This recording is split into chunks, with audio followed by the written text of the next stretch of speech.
5:43 now, and the man accused of killing 4 Idaho college students has agreed to plead guilty to avoid the death penalty.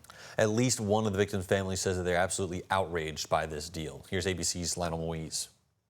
A surprise twist in the Idaho murder case that gripped the nation. Bryan Kohberger, the accused killer of 4 University of Idaho students, now agreeing to plead guilty. He was facing the death penalty, but now, under a deal reached with prosecutors, he'll serve 4 life sentences with no chance of parole. That's huge. That means that the police found their man. That means he's admitting and maybe just knows he's cooked with all the evidence they have on him. In a letter sent to family members of the victims, prosecutors writing, "This resolution is our sincere attempt to seek justice for your family. This agreement ensures that the defendant will be convicted, will spend the rest of his life in prison, and will not be able to put you and other families through the uncertainty of decades of post-conviction appeals." In November 2022, Kaylee Gonzalez, Madison Mogan, Zana Kernodle, and Ethan Chapin were found murdered in this off-campus home.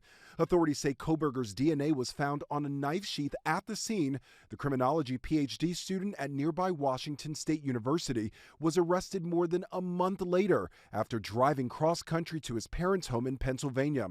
Various people from Kohberger's past were put on notice they may have to testify, including a former teacher, boxing coach, and friend who reportedly described Kohberger as a self-conscious, overweight teen and a brilliant student with special needs, the defense previously pointing to his autism spectrum disorder. The case was set to go to trial this August, but now the families won't have their day in court. It was definitely a victory for the defense because there was a good chance that Kohberger was going to get the death penalty. But I just think that it's not full justice because if anyone deserves a death penalty, it's this guy.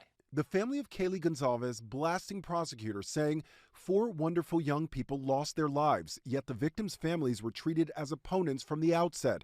We weren't even called about the plea. We received an email with a letter attached. That's how Latah County's prosecutor's office treats murder victims' families. Public opinion on the plea deal appears split. I've talked to some people who are actually say they're mad because they wanted to learn more about what was really going on during the trial, and now it looks like that evidence is going to be locked away. Lionel Moise, ABC News, New York.